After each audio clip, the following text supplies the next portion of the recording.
Miss Rachel pushed the light switch, and the night came into the room as she felt her way to the bed.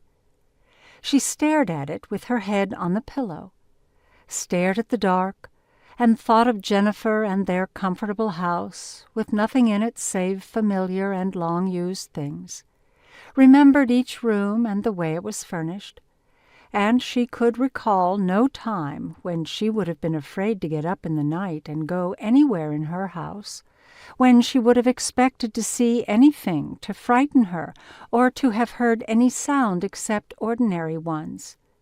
And now she was afraid. Not afraid enough to get up and dress and go home, but watchful, tense, so nervous that she expected never that night to go to sleep.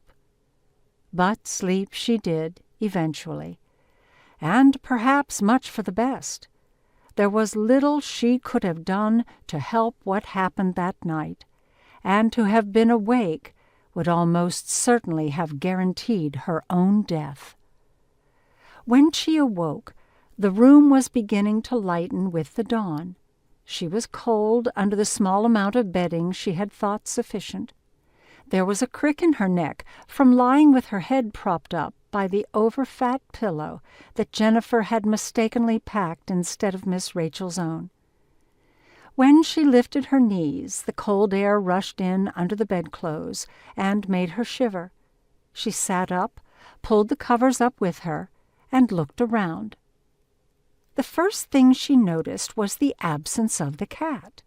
Samantha's usual way was to be at the foot of the bed, watching, ready to leap in the direction of the kitchen at the first sign of Miss Rachel's stirring.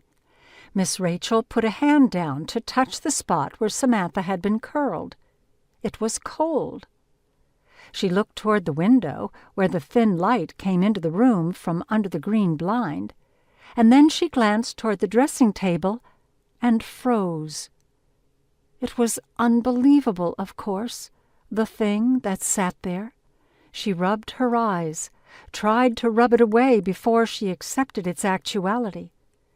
She had seen it last in the cellar on the dusty shelf under the window where Claudia had found it and had suggested its use as a garden tool. Now it leaned against the wall, made a triangle with its shadow on the greenish paper, the tapering point at the top and the blunt end against the floor. It was the big iron file, of course, and its being in that particular place wouldn't have had any terrifying connotations except for what seemed to be on it and on the floor under it.